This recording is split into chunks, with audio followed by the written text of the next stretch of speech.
Good morning. I'm sitting here today with State Senator Ray Miller. How are you this morning? I'm great. I've enjoyed being here already. I have too. I've talked to you a lot off the air. You have so many accomplishments.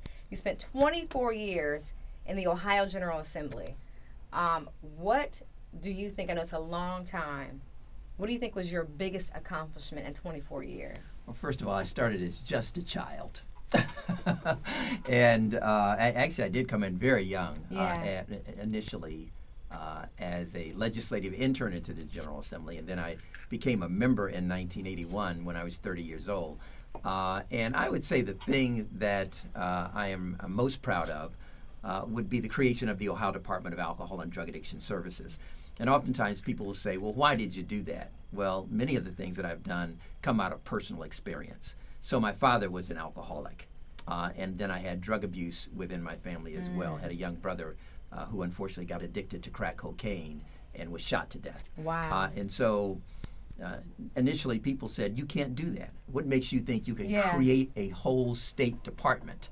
And I said, you don't know my story. If you knew my story, you wouldn't even ask that question. And so I knew it from personal experience. I didn't have to study it. I didn't have to read about it. I didn't have to have somebody to come and tell me about it. I knew what alcoholism was from within my own family and drug addiction and the negative impacts of that as well. Mm-hmm.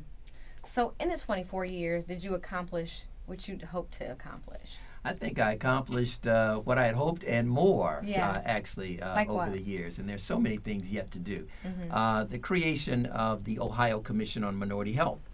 Once again, it's something that I knew well personally with my mother's failing health. And both my mother and my father started smoking early. I mean, one of the worst things that you can do. It has so many negative impacts on your life. And so they both started smoking when they were teenagers. And so my mother had all kinds of health complications resulting from that, resulting from poor diet and nutrition. But, you know, you can talk about the essential elements of poor health and telling people what not to do. Right. Don't smoke, don't drink, and all of those kinds of things. Diet, nutrition, exercise. But you can't do that separate from the life that they're living. Right. So if you're having challenges in your life, as I mentioned, with a son who is addicted to alcohol and drugs, or maybe with a daughter who gets engaged sexually too early and then has a child, and those kinds of things, that impacts your health as well. And depression, the kinds of stresses that one is under. And so I knew that, and the impact, once again, within my own family, and then seeing our community and what's happening in terms of obesity and all of that. So I introduced a piece of legislation to create the Ohio Commission on Minority Health to deal with health equity, to deal with all of these disparities that we have. You can go to a conference and they say, the incidence of cardiovascular disease amongst African Americans is 4 times as high, or the incidence of cancer is 10 times as high, particularly prostate cancer for African American males, when you're comparing the black population versus the white population. And I firmly believe that when you're an elected official, you shouldn't just hear it and go out and speak about it. Right. You're there as a legislator to make laws. And so given that you're in that position, then you have the responsibility to hear it and then do something about it. Right. And so with respect to those issues, health issues, mental health issues, education issues, Head Start funding. When I did the legislation around Head Start funding, I met with the Head Start Association. And I said, how much money do you guys want? And they looked at me. How much money do we want? That's a great so question. They just kind of looked at me, and I said, well, since they wasted a bit of time, I said, how about $19 million? And they said, oh, yeah, that'd be great. And so we started with that. I mean, we laid out our strategy. We brought young children in. We brought their parents in. They testified. They did a great job, and we got the $19 million.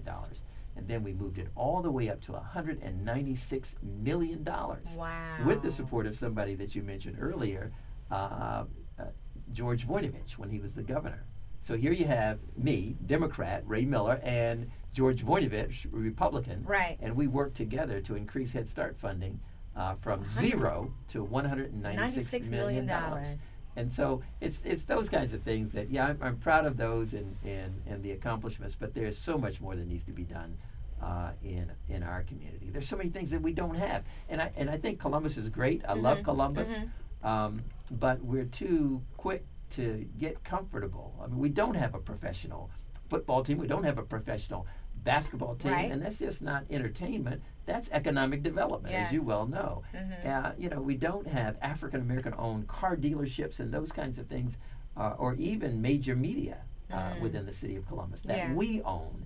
And so those kinds of things I think we have to address. We have to have an agenda to advance our community. And right now, Right. What's next for you? I'm going to keep doing exactly what I have been doing in the General Assembly, only I'm not going to have to bother with committees and floor sessions and all of that. But in terms of the work, I'm still going to work with dealing health equity. Okay. And family stability. That's something that I've been working on in the General Assembly for the last couple of years, is strengthening our families. We just have too many children being born out of wedlock, and people don't want to talk about it. They don't want to talk about it in church. They don't want to talk about it in the community. Why? Because the numbers are so high. And it is, you're going to be better off as a child if you have two parents. And so that's something that I've been trying to encourage, even in the development of public policy. I think we have to address it from a media standpoint, kind of messages that we might send, just as we did with a tobacco campaign, with a Stand Tobacco campaign. And folks said that's not going to make a difference. It made a major difference with young people when they had those powerful messages telling them not to smoke, right?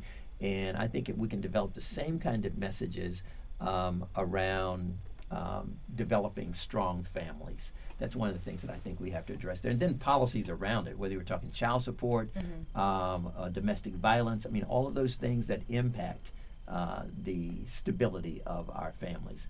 I'm going to be dealing with that. And then I love history, so I'm going to continue with my Honoring Our Elders program and the creation of this Ohio African American Hall of Fame that I did a couple of years ago to actually get that off the ground. Because we have so many great people in our state. Yes. I mean, we have Halle Berry from Cleveland. Yeah. Right? We have Toni Morrison from Lorraine, a great writer. Right.